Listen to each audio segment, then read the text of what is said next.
नमस्कार किसान भाइयों, कृषि दर्शन कार्यक्रम में आपका स्वागत है। किसान भाइयों, कृषि के साथ साथ कुंद फूल की खेती किया जाए तो कुंद फूल की खेती से अच्छा मुनाफा कमाया जा सकता है। ऐसे ही वाराणसी जनपद के रुपनपुर गांव के प्रगतिशील किसान हैं राम जी, जो कि कुंद फूल की खेती करके अच्छा मुनाफा कमा रहे हैं। तो आइए देखते हैं राम जी की सफलता पर केंद्रित आज का चित्र।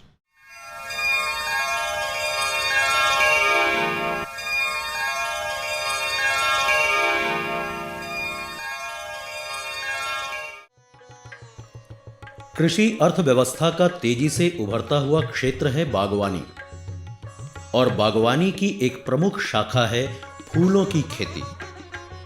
फूलों की खेती उभरता हुआ आर्थिक क्षेत्र है और विगत कुछ वर्षों से इस क्षेत्र को अहमियत दी जा रही है, क्योंकि फूलों की खेती व्यावसायिक रूप से काफी लाभदायक साबित हो रही है।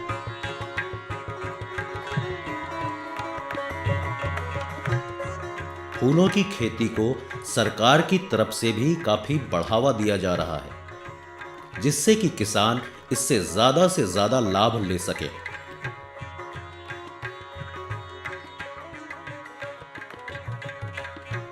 फूल उत्पादन के क्षेत्र में बढ़ती संभावनाओं को देखते हुए बहुतेरे प्रगतिशील किसान फूलों की खेती कर रहे हैं। फूल उत्पादन से जहां उन्हें प्रतिदिन आय हो रही है, वहीं लागत के सापेक्ष अच्छी आमदनी भी हो जा रही है। जनपद वाराणसी के रुपनपुर क्षेत्र के एक ऐसे ही प्रगतिशील किसान हैं राम जी, जिन्होंने लगभग 15 वर्ष पहले फूल उत्पादन के क्षेत्र में कदम रखा और आज वे कुंद फूल की खेती सफलतापूर्वक कर रहे हैं। राम जी को फूलों की खेती में शुरुआत से ही भरोसा था कि फूल उत्पादन से उनकी आमदनी बढ़ जाएगी, क्योंकि कृषि तथा उद्यान कृषि के उत्पादों की तुलना में फूल ज्यादा आर्थिक फायदा पहुंचाने वाले होते हैं।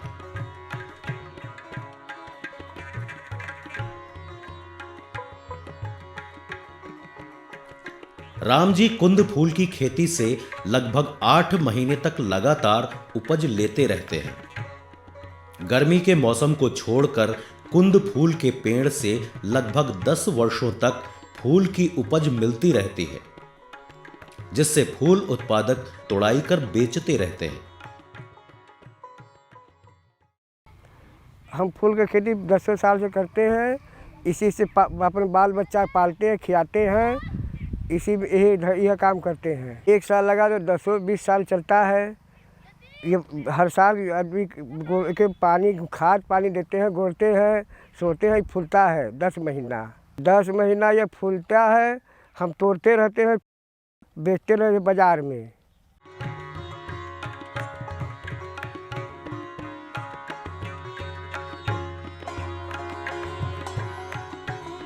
राम जी ने कुंद फूल की खेती व्यावसायिक स्तर पर की है। फसल की देखभाल, निराई गुड़ाई करने एवं खाद पानी देने का सारा कार्य वे स्वयं और अन्य परिवार के सदस्य मिलकर करते हैं, जिसका लाभ भी उन्हें मिलता है। सावन से फूलेला, बैसाख महीना में यह ख़त्म हो जाएगी। हम तब से बेची ला के तोड़ बीन के। ये बखत फूल का बढ़ाई है। माघ पूस में फूल कम रहा है, फिर उसके बाद चैत में एक लवाई, फिर बैसाख में फूल ख़त्म हो जाए। अथवा एक खेती करल जाला तो निरावे के होला, खाद देवे के होला, तब जाके धोआई होला, तब जाके फूल फूलेला।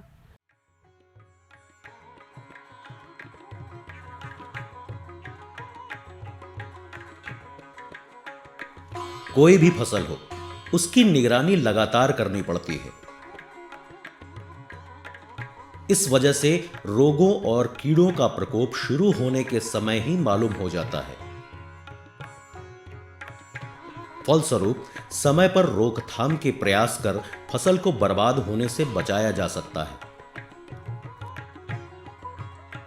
राम जी कुंद फूल की अपनी फसल की निरंतर देखभाल करते हुए फसल की मांग के अनुरूप विभिन्न सामयिक कार्यों को करते रहते हैं।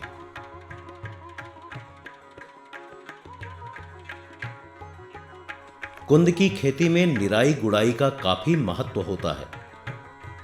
पेड़ों के मध्य बड़ी मात्रा में घास फूस उगते रहते हैं, जिन्हें समय समय पर निराई करते रहना चाहिए।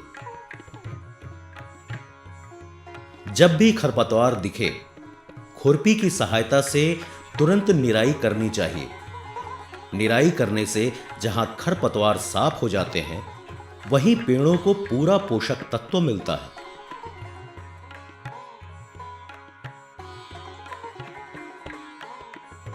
निराई के पश्चात अपने कुंद फूल की फसल में गुड़ाई कार्य करते हैं।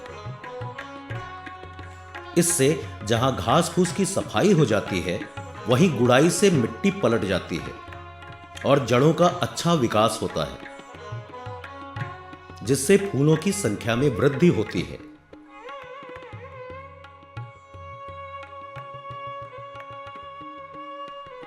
किसी भी फसल के लिए पोषक तत्व प्रबंधन एक आवश्यक कार्य होता है। निराई गुड़ाई के पश्चात फसल में उर्वरक का प्रबंध अवश्य करना चाहिए।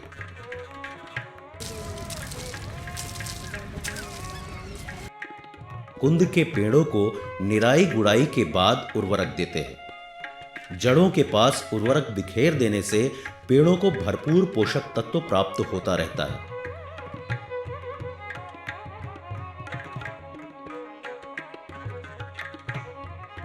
संस्तुत मात्रा में पोषक तत्व एक अंतराल पर देते रहना चाहिए, जिससे नए गांसे निकलते रहें और पेड़ों का विकास भली प्रकार हो जाए। फूलों की खेती में सिंचाई में सावधानी बरतनी पड़ती है। ना तो सिंचाई ज्यादा करने की जरूरत पड़ती है और ना ही कम। कुंद का पेड़ झाड़ी नुमा होता है, इसलिए कुंद के पेड़ों को पानी की कम आवश्यकता पड़ती है।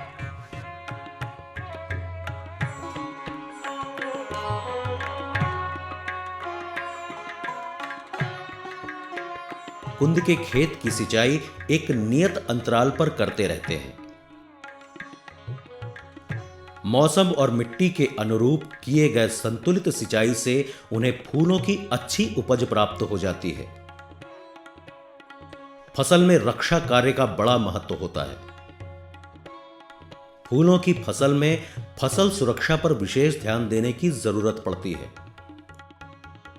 इसलिए रोगों एवं कीटों से फसल को बचाने के लिए संस्तुत दवा का छिड़काव एक अंतराल पर करते रहना चाहिए।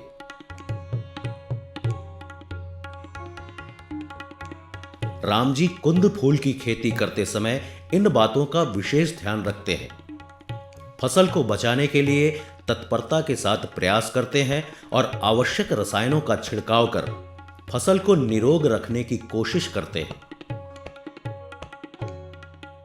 राम जी फूलों की तोड़ाई का कार्य परिवार के सदस्यों के साथ मिलकर करते हैं। जरूरत पड़ने पर श्रमिकों को भी फूल तोड़ने के काम पर लगाते हैं। फूल के खेती से घर परिवार लेके चलत है।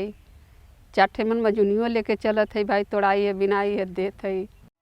राम जी तैयार फूलों को चुन चुन कर तोड़ने के बाद बिक्री हेतु बाजार भेजते हैं। राम जी को अच्छी तरह से पता है कि कुंद फूल की पैदावार को कहां बेचना है, ताकि उन्हें अच्छा दाम मिल सके। मांग और बाजार भाव की जानकारी प्राप्त कर वे उचित मंडी में फूलों को भेजते हैं। फूल का खेती करने से मजूरी लगता है, बिनाई, तोड़ाई, गठाई सब मजूरी लगता है, डोरा लगता है, डोरा का पैसा लगता है, हर चीज़। दिन में 10 बजे तोड़ी ला फूल को, गठा बिना के 6 दिन 5 दिन पर फूल ये तोड़ी ला, बाजार में बेच दी ला। कहियो 100 रुपया किलो लगन में बिकी, आजकल तो 25 रुपया किलो, 15 बिक रहा है। ई रेट है। कहियो ऊंचा बिकी, कोई नीचा बिकी। कभी ज़्यादा लाभ होता है, कभी कम लाभ होता है। इसी में हम लोग लगे रहते हैं, ये ठन्ना छोड़ते नहीं हैं।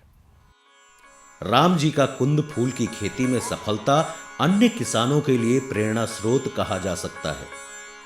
क्योंकि ग्रामीण क्षेत्रों में फूलों की खेती एक आकर्षक रोजगार के विकल्प के रूप में सामने आया है। राम जी जैसे लघु एवं सीमांत किसान स्थानीय बाजार की आवश्यकताओं को पूर्ति के लिए परंपरागत ढंग से ही सही पारंपरिक फूलों की खेती कर अच्छा आर्थिक लाभ प्राप्त कर रहे हैं।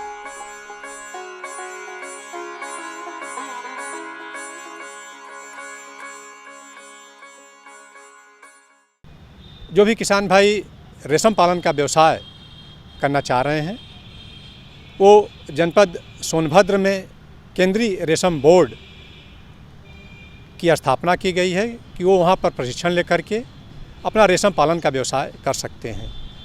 तो किस तरह से आप प्रशिक्षण लें, किस तरह से आप रेशम की जानकारी, रेशम पालन के बारे में जानकारी लें, इस विषय में जानकारी दे रहे हैं रेशम वैज्ञानिक सूरज प्रसाद।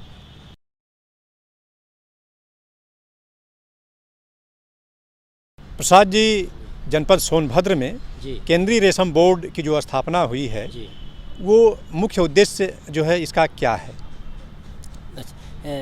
बुनियादी बीज एवं प्रशिक्षण केंद्र दुद्धी का मुख्य लक्ष्य जो है, जो तसर बीज उत्पादन होता है वो राज्य रेशम विकास को जो है उपलब्ध करवाना होता है। अच्छा अच्छा जी। तो ये टसर रेशम एक तरह से होता क्या है?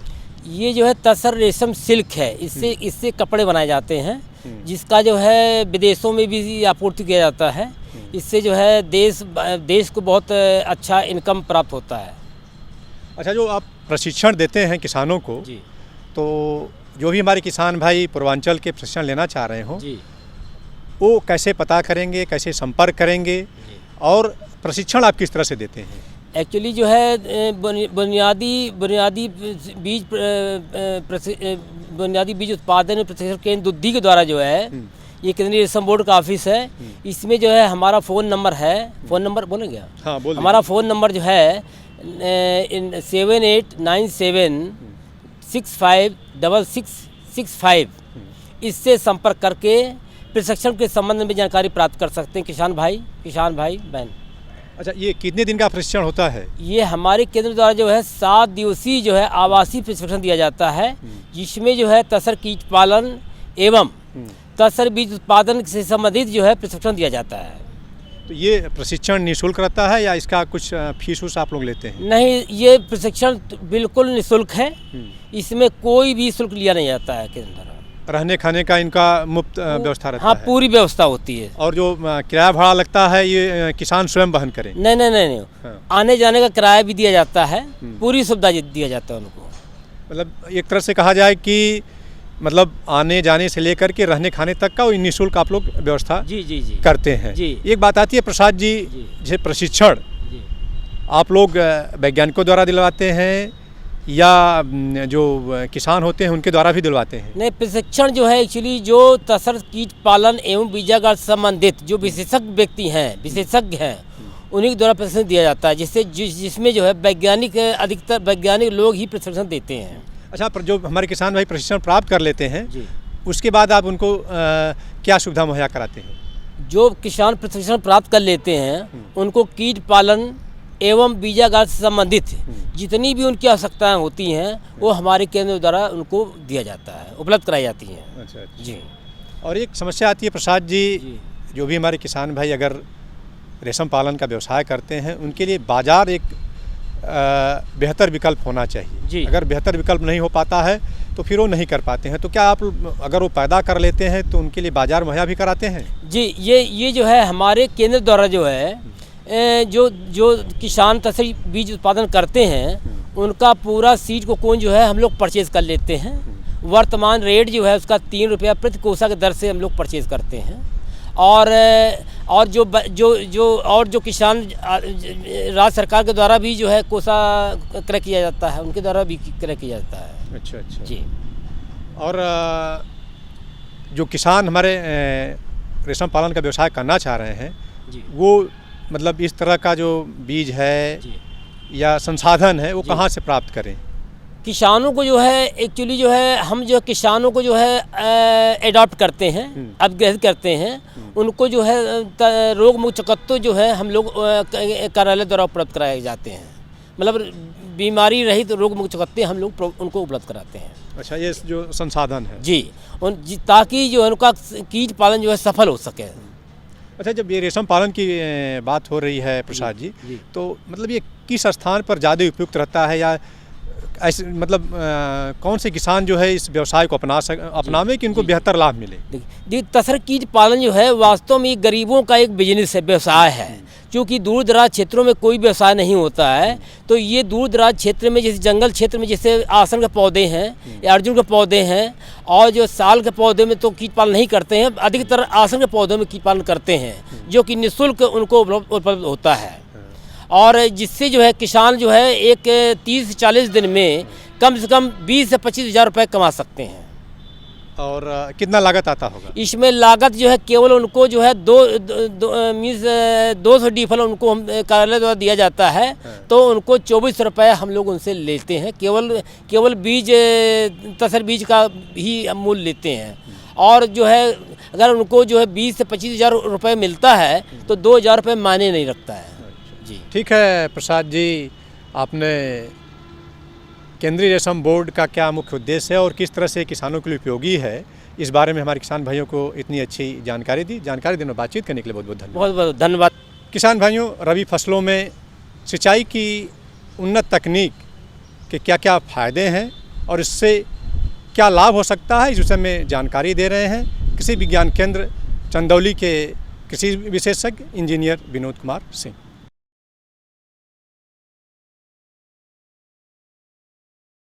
डॉक्टर साहब, रबी फसलों में सिंचाई के लिए उन्नत तकनीक कौन कौन सी है तथा इसके क्या लाभ हैं? रबी फसलों में सिंचाई के लिए उन्नत तकनीक है फव्वारा सिंचाई प्रणाली और दूसरा टपक सिंचाई प्रणाली। फव्वारा सिंचाई प्रणाली को स्प्रिंकलर इरिगेशन सिस्टम बोलते हैं और टपक सिंचाई प्रणाली को ड्रिप सिंचाई बोलते हैं, ड्रिप इरिगेशन या ट्रिकल इरिगेशन बोलते हैं। ये दोनों प्रणाली जो होती है फसलों के लिए बहुत ही कारगर है और काफ़ी बिल्कुल नई तकनीक है, जिससे कि जो है इसमें फसलों के लिए काफ़ी वरदान साबित हुई है। और इससे लाभ तो बहुत ही प्रकार के हैं, जैसे कि अभी तक परंपरागत विधि से जो किसान सिंचाई करते हैं उसमें नाना प्रकार के नुकसान होते हैं, और इस वजह से ये प्रयोग किया जाता है कि इसमें असमय की जो बारिश होती है और पानी समय पर नहीं मिल पाता है और पानी ज़मीन में वाटर टेबल डाउन चला जाता है, तो ऐसे परिवेश में किसान भाई जो है टैंक बना करके या पानी का संसाधन जहां हो सुरक्षित उसको स्टोर करके स्वच्छ साफ़ सुथरा पानी प्रयास करें मिले, और वहां पर ये संसाधन फव्वारा सिंचाई प्रणाली और टपक सिंचाई प्रणाली लगा करके 8 से 10 हार्स पावर के ट्यूबवेल से प्रेशर बना करके और फसलों में सिंचाई जो है किसान भाई कर सकते हैं। और इससे सबसे बड़ा लाभ है कि बहुत कम पानी से बहुत अधिक क्षेत्रफल में सिंचाई का कार्य हो जाता है, एक समान मात्रा में सिंचाई का कार्य हो जाता है, न कहीं कम न कहीं ज़्यादा। और फसलों की आवश्यकता के अनुरूप जब फसल को सिंचाई की आवश्यकता पड़ती है तब हम इस फव्वारा सिंचाई प्रणाली से और टपक सिंचाई प्रणाली से हम अपना संसाधन ट्यूबवेल लगा करके जहां चाहते हैं, जिस परिवेश में हमको आवश्यकता है वहां इस संयंत्र को लगा करके हम अपना सिंचाई का कार्य कर सकते हैं। इसमें जो है इसके साथ साथ घुलनशील उर्वरक भी जो है पानी के साथ साथ फव्वारा सिंचाई प्रणाली और टपक सिंचाई प्रणाली से आधा बचत करते हुए, जैसे जिस खेत में अगर हम 2 बोरा नाइट्रोजन के लिए यूरिया डालते प्रयोग करते हैं अलग से, तो इस पानी के साथ आधा 50% बचत हो जाता है और घुलनशील अवस्था में इसको यूरिया को डाल करके और पानी और जो है नाइट्रोजन दोनों एक साथ फसलों को प्राप्त होता है, इसलिए लागत में काफ़ी बचत हो जाता है। डॉक्टर साहब, फव्वारा सिंचाई प्रणाली का प्रयोग कहाँ कहाँ पर किया जाता है? फव्वारा सिंचाई प्रणाली जो होता है, जैसे आपकी मैदानी इलाकों में जो ज़मीन समतल है वहाँ कर सकते हैं। इसके बाद जो ऊंची ज़मीनें हैं, पठारी इलाका है, वहाँ भी हम कर सकते हैं। इसके बाद जो हमारी हिल साइड है, जैसे पर्वतीय प्रदेश है, क्षेत्र ज़मीनें हैं, वहाँ भी जो है फव्वारा को लगा करके हम अच्छी खासी सिंचाई कर सकते हैं, जो कि परंपरागत तरीके में संभव नहीं हो पाता और बहुत ही सुगमता से पानी दबाव के तहत पहुँचता है और सिंचाई का कार्य संपादित होता है। इसमें सबसे बड़ी है कि किसी भी चीज़ को कितना पानी की आवश्यकता है उस हिसाब करके एक तरह से कि नाप तौल करके जितने देर सिंचाई की आवश्यकता है उतने देर हम घड़ी से देख करके और फव्वारा सिंचाई प्रणाली टपक चला करके हम सिंचाई कर सकते हैं। समुचित मात्रा में फसलों को पानी सुलभ होता है। डॉक्टर साहब, आपने फव्वारा सिंचाई प्रणाली के बारे में इतनी अच्छी जानकारी दी जिसके लिए आपका धन्यवाद। धन्यवाद। किसान भाइयों, इसी के साथ हमारा आज का एपिसोड यहीं संपन्न होता है। अगले एपिसोड में हम फिर मिलेंगे कुछ नई और महत्वपूर्ण जानकारियों के साथ। तब तक के लिए अनुमति दीजिए। नमस्कार।